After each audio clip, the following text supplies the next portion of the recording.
Good Friday morning, and welcome to Ice Age TV. That's correct, Ice Age TV. Hey, good Friday morning there. Wow, it's a hot one. It's hot. This is not like being in Florida.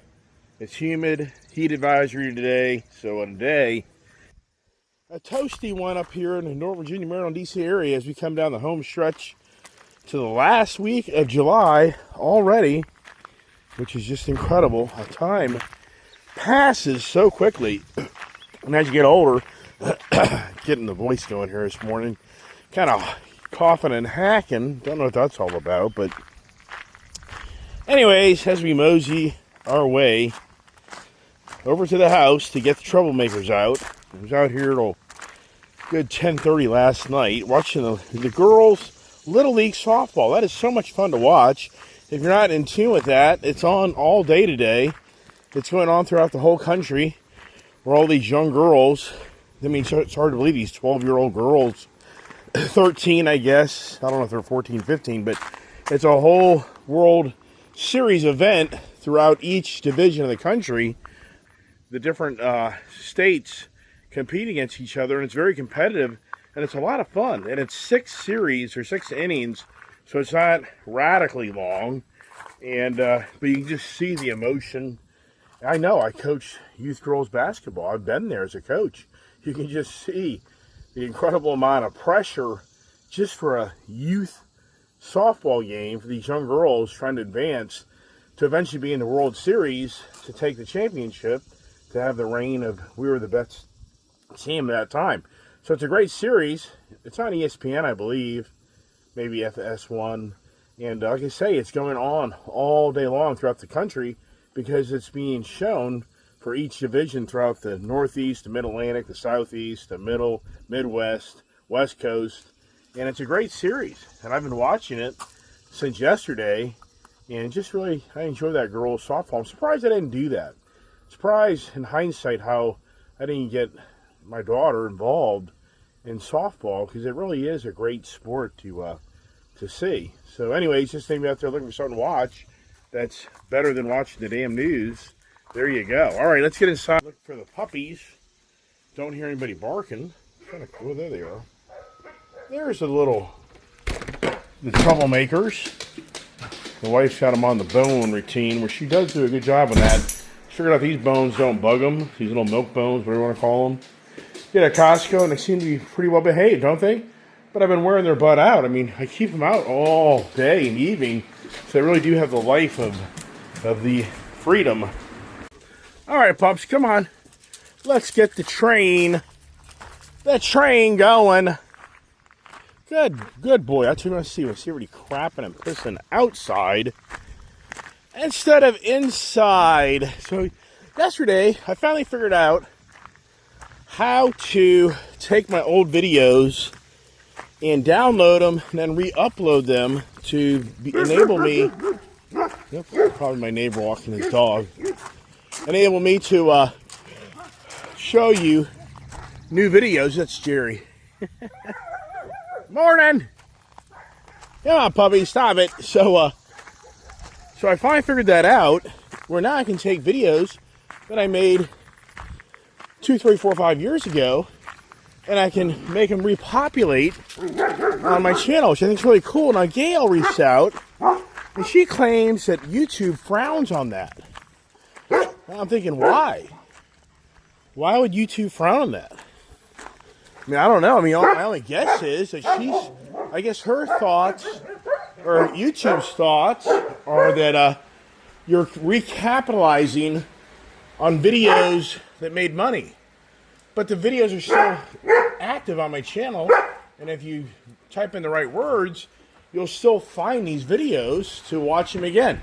But really what I think is interesting about that comment from Gail is, what most people don't know about this social media, how challenging it is. It wasn't until like 2023 that I qualified. It was like 3 years later. It was like 2 years or maybe even 3 years later before I had enough subscribers to enable me to be paid. So what you don't know is you can make all these videos, all this effort and time, but you have to have 1,000 subscribers. You have to have X amount of viewing time. Come on, get upstairs. Come on, get upstairs.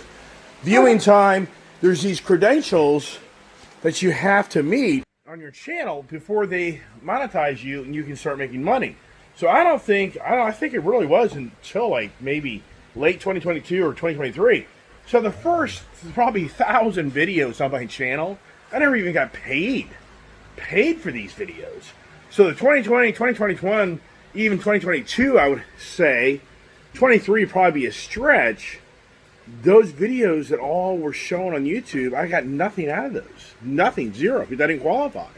So that's where it's kind of puzzling how YouTube could, but I have no idea.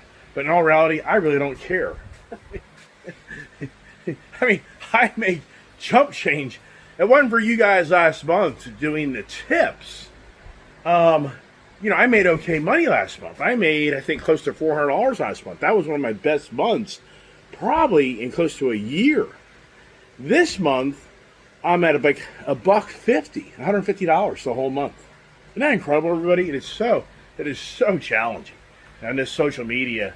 And I get it. I mean, we've had this conversation a million times. Anyways, just once again, I think it's really cool now that I can take my older videos and I can repopulate them so that people can see videos.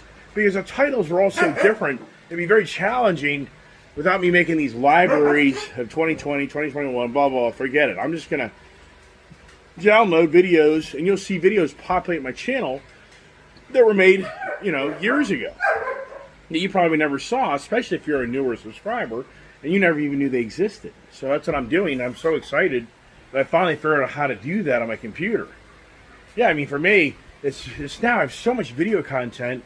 I can so much more with this artificial intelligence. I know there's so much I could probably do with my video content if I had the knowledge and the software on how to go into my previous videos and use artificial intelligence to do creative things with them. That's where it's all going. I mean, this artificial intelligence stuff, it is going through the roof, everybody. It's insane. The CEO of NVIDIA is now talking about how we're getting ready to witness not millionaires, but trillionaires. The artificial intelligence, they're saying, is only at like a 10% capture beginning right now. They're saying the door is wide open, like never ever seen, for you to get involved. And this artificial intelligence is going to explode in opportunities. And they're saying they've only captured 10% of the market, and that it's wide open. Then it's not going to be millionaires, it's going to be trillionaires created from all this artificial intelligence. Now, this is a CEO that sells all the technology that you're going to have to buy as far as the semiconductors. So, of course, he's going to continue to ramp up the future of artificial intelligence because he's selling the infrastructure to create that. So he wants everybody to get on board and start doing this because he's going to make more money selling more product. Now, how it all plays out, I have no idea.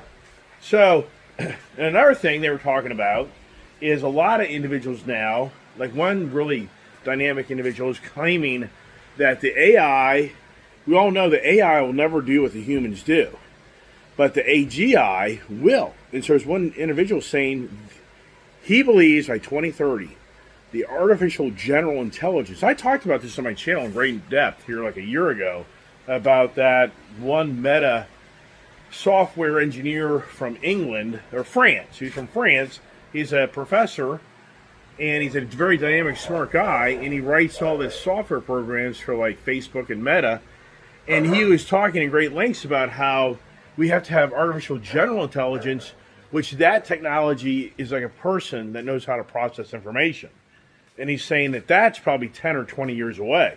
Another guy is saying he thinks by 2030, we're within 5 years reach of these computers becoming human-like more than ever, of having an artificial general intelligence. Wow. I mean, we're going to witness, it's incredible how I'm at the age in life where I'm still going to witness the transformation of this world like never ever seen with robotics and artificial intelligence. But for somebody that's 15 years old, 20 years old, they're going to even witness more than we will. Sadly, for most of us, will perish by the time this whole technology thing probably just develops into what's just mind-boggling of where we're going in society. It's very interesting, for sure. Now here's running amok, which it's Friday, and hopefully today's kind of a light day instead of a heavy day. I have no idea. Brian will be here shortly. We'll figure that out, how that goes as we pass another week. Another week, man, just incredible. Like you say, time goes by so quickly. So here's something to think about. All these abbreviations, like BNPL. Have you ever heard of the BN? So Boy, Nancy, Paul, Larry abbreviation. Do you know what that means? It means buy now, pay later. So apparently the Generation X and Z, the 18 to 30-year-olds are into that big time. So apparently what they're saying is that that's a growing trend where people buy now, so they buy now and they pay later.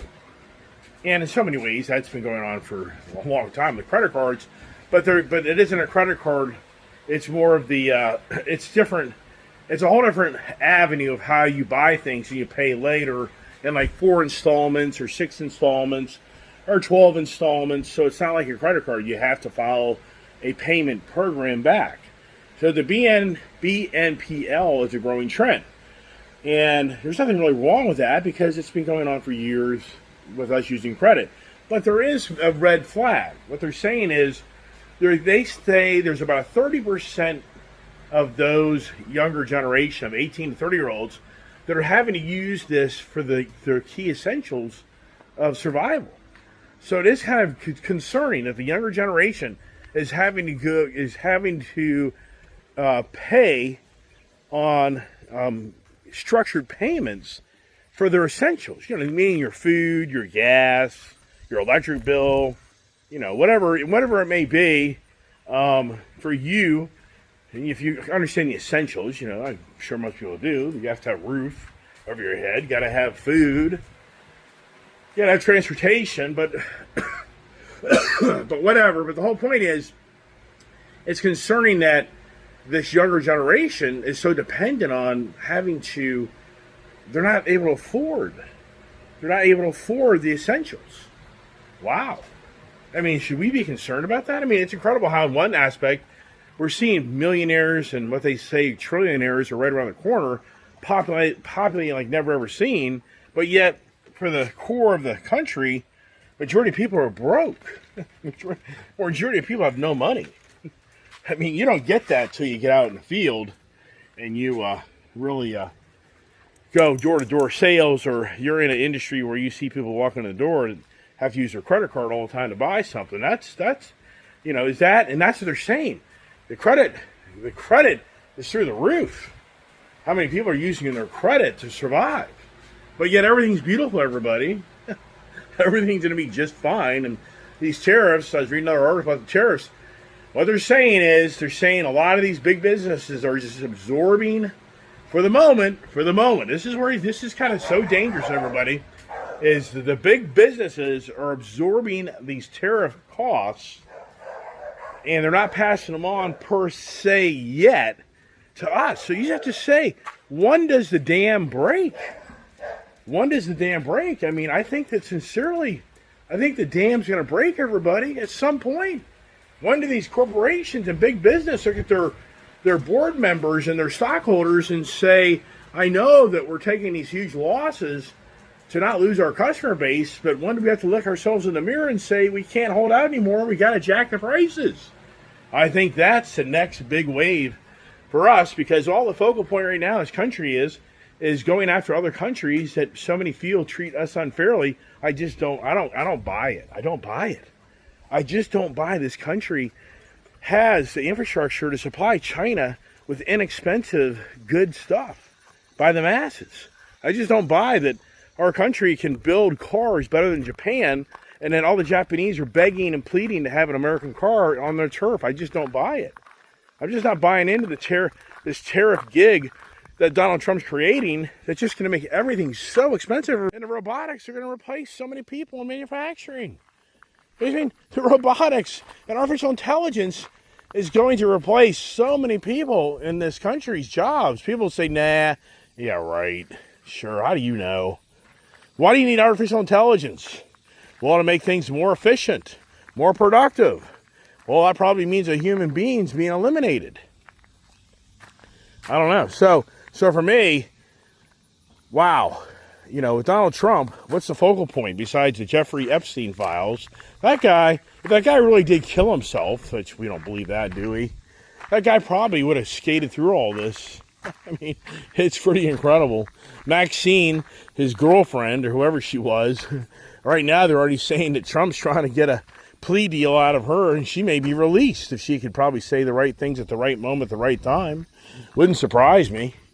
So now it's the focal point of the country's Jeffrey Epstein, the tariffs, but then it's Hulk Hogan, it's Ozzy Osbourne. You think to yourself, you just think, wow, what people do to themselves to be famous. And I was thinking about that yesterday on just like the buy now, pay later, or the NIL. Do you know what the NIL is? Nancy Independence Larry is? That's name and blah, blah, blah, and likability. Image, yeah. Name, image, and likability. So since the NCAA was such a hardball of not letting the college athletes earn any monies off of the richness that they were. Remember, NCAA was the richest sports organization in the world. Was. That's all changing because now they have to start paying these college people to play ball. But prior to that, the colleges opened the door up that if you have a name, an image, and likability, you could promote yourself through the college and your sports athletic ability and earn monies from that. So this NIL is a growing trend in society, but I think it was a growing trend way before that came along. If you look at the likes of Hulk Hogan and Arnold Schwarzenegger, Franco Columbu, I mean, you can go through the list of the athletes and personalities, the rock stars, the Tom Petty, the Van Halen. You can just go through a list of all these people that they really did create that NIL 30, 40 years ago. But we didn't call it back then because they had a name, they had an image, had a likability, and they made a bloody fortune off of it. That's what Hulk Hogan did. Hulk Hogan made a bloody fortune off of his name, image, and likability. Even though he doped himself up so much with steroids and every other freaking drug enhancement. If you ever watch the series, I'm trying to remember what was the name of the WWE documentary with Mahomes. What's the name? McMahon guy, the Wild Man McMahon. If you ever watch that series, you'll see Hulk Hogan goes from a transformation, he's big ass, big, bulky, puffy looking guy, to a more slender, trimmed down guy when they were getting called out for steroids. The WWE got called out for the abuse of steroids, and you notice a lot of those WWE people kind of shrunk in size. And Hulk Hogan was one of them, if you watch that series. But the whole point is, these individuals, to get that NIL, the name, image, and likability, they had to abuse their bodies. I mean, it's ongoing. If you look at the rock stars of like Ozzy Osbourne, that guy, these guys are doing LSD. That guy tells you he did every freaking thing you could possibly do to put in your body to get a high. And you just look at all the famous rock stars, how so many of them eventually just drop dead. And I go to my theory, I guarantee you Hulk Hogan had ibuprofen huge in his body. Advil. I guarantee you that guy was popping Advil every day of his life. And Advil is a counterproductive medicine you put in your body that slows down your blood pressure, your blood flow, which makes it more of a challenge for your heart to pump the blood through your body, because the blood flow is what attacks your nerves and bones when you have an injury and makes your body hurt. So it slows down the healing process. So it's a counterproductive product that people take by the droves. And I've read it in obituaries of numerous people that drop dead and have cardiac arrest. And Advil point blank says that you will have a stroke over long-term use of that product. So anybody out there who's popping Advil, I've had this conversation a million times on my channel. All the heavy Advil users, you're putting an incredible stress on your heart to push that blood flow. That Advil is trying to slow down the blood flow. So it's in some ways attacking your heart. You know, this is so funny. You know, it's the dogs. We have all this property. This goes on all the time. All this property. And all these dogs want to do, they want to hang out near the road. I mean, it just about drives you nutty on a regular basis of me managing these dogs because they just want to hang out near the road. And what they can do, they can get underneath this fence down here. If they want to really get out, there's a pocket down there they can get out way down there in this thing. Come on, get over here. Come on, let's go. Get right there. Come on. Come on. Looky here. You want a treat? Let's go get some treats. Go fake you out on that one. Come on, let's go. Come on. So the point is, it's pretty incredible on how the 70s and 80s, and even before that, the 90s, you have all these people we grew up with in my age group that you're witnessing die off. It's just incredible how many people are dropping dead. And I think to myself, it's because of the abuse of their body. They totally abuse their bodies to the point when they get older in life, they drop dead. And I'm going to go get on my four-wheeler. Sis will get these guys going right here. I just have to walk over his four-wheeler and he'll come running. So anyways, the point is that it's incredible how we live in a society where it's the abuse of your body to be better in some ways than others by the abuse of your body. See here, just getting near this changed everything. All right, so I think to myself, like social media. I've talked about this so many times on my channel that on social media, it's incredible how many people are abusing themselves for social media to try to be the star. And I talk about it when you look at these people riding motorcycles. When I talk about it, people that live a fake, the fake social media is huge. I've told you many times on my channel, I could have faked everybody out for so many years, and then I'm rich as hell, and then I knew how to invest money and this and that and that and this, and you would have bought into it. And then I just would have disappeared over time just for me to say, I'm better than you, because look at me, I got 30, 40 vehicles, motorcycles, I got all this stuff you don't have, and I figured it out and you didn't. But I could have lived off of that. I really could have. Then I could have just lied to everybody and said, oh, I cashed out, I sold out, man, I made money on all these damn things. You know, I just had $1 million tied up in all these cars and trucks, and I never talk about how they were taken away. You don't see those videos, and I don't have videos every day. I just have a video here and there, and then I just brag about how I sold all these cars and I made money off of them. And, you know, now I got $1 million back in my bank account, and I'm just taking a time out on the car things. You know, you can do that. You would never figure it out. You would buy into that gig, that I'm the car genius that knows how to buy and flip cars and make money off of them, blah, blah, blah. And, you know, so that made my channel be even bigger to fool so many people and lie to them. But that's the gig. I mean, sadly, that's the gig of life, that you have to abuse yourself to stand above others. That's what you have to do to be better than others. But you're not, because you're really, in so many ways, ruining yourself to try to be bigger and better than others, which we've witnessed, as I just said, for all these personalities that rise to stature of the NIL, the name, the image, likability. They've had to abuse their body to get to that level. So here's the dogs. Lily pads, they're never going to end. This whole pond, when it's all said and done, will just be all lily pads. That's all it'll be. And the only way I'll ever fix it, everybody, is I'll have to just dredge. I'll just have to empty the pond and bring an excavator in and dig out all the dirt and have it all removed. Now, one of my subscribers said, you ought to spray these plants. I can't do that. What you don't realize is this water goes downstream somewhere else. So if I try to kill all these plants with a chemical, and that chemical goes downstream and kills somebody else's plants, I'm going to have the EPA at my back door with a major fine. You can't do that. I mean, in today's world, you just can't go out and start dumping stuff into the water and think, what's the big deal? What's the big deal? No, it doesn't work. It doesn't work that way, man. I mean, geez. So here's Brian coming in, and so I'm going to have to kind of cut it off on my morning conversation on the, we're witnessing every day now some well-known personalities dropping dead. What's that all about, right? Some people say, well, they probably took the COVID vaccine. Probably did. I mean, where'd all that rhetoric go, right?